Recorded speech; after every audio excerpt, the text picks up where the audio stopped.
లోకల్‌గా ఉన్న గనుల వ్యాపారాలు. హ్మ్. వీళ్ళకి కేంద్రంతో ఏం సంబంధం? హ్మ్. ఇప్పుడు దేశవ్యాప్తంగా ఇప్పుడు ఇదివరకేంటంటే ఇప్పుడు టీడీపీకి హయాంలో గల్లా జయదేవ్ వీళ్ళున్నారనుకోండి. హ్మ్. ఆయన అమెరాన్‌ది సంబంధించినటు ఆళ్ళకి సంబంధించినటువంటి అవునవును. హ్మ్. బ్యాటరీస్ అయ్యి అమర్‌రాజా అవి చాలా దేశాలకి అయన్నీ గూడా ఎక్స్‌పోర్ట్ ఉంటాయి. అది పెద్ద ఇతర కంపెనీ. హ్మ్. రాష్ట్రాలకు గూడా హ్మ్. వ్యాపారం ఉంటది. హ్మ్. హ్మ్. కాబట్టి కేంద్రంతో సంబంధాలు అవసరం. అదే. అవును. వీళ్ళకేం అవసరం జగన్‌తో తప్పించి హ్మ్. వీళ్ళకి. హ్మ్. అయితే గీతే చంద్రబాబుతో అవసరం ఉండాలి. హ్మ్. చంద్రబాబు దగ్గరికి రాని ఈళ్ళెళ్ళరు. అవును. ఈళ్ళ యాటిట్యూడ్ ప్రకారం హ్మ్. వెళ్ళరు. హ్మ్. పెద్దిరెడ్డి అక్కడ ఆ టైప్‌కి వెళ్ళే అది క్యారెక్టర్ అది గాదు. కాదు. హ్మ్. మిథున్ రెడ్డి వెళ్ళే క్యారెక్టర్ గాదు. హ్మ్.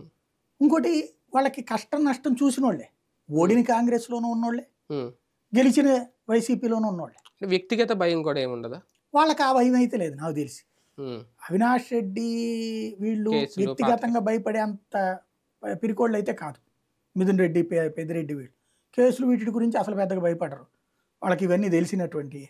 హ్మ్. కేసులు ఎట్టుంటాయని. హ్మ్. వాళ్ళు అట్లాంటి వ్యక్తిగతంగా వాళ్ళని భయపెట్టడం అసాధ్యం. హ్మ్. హ్మ్. భయపెట్టి తీసుకోవడం అసాధ్యం అవును. వాళ్ళకి హ్మ్. సంబంధించి. హ్మ్.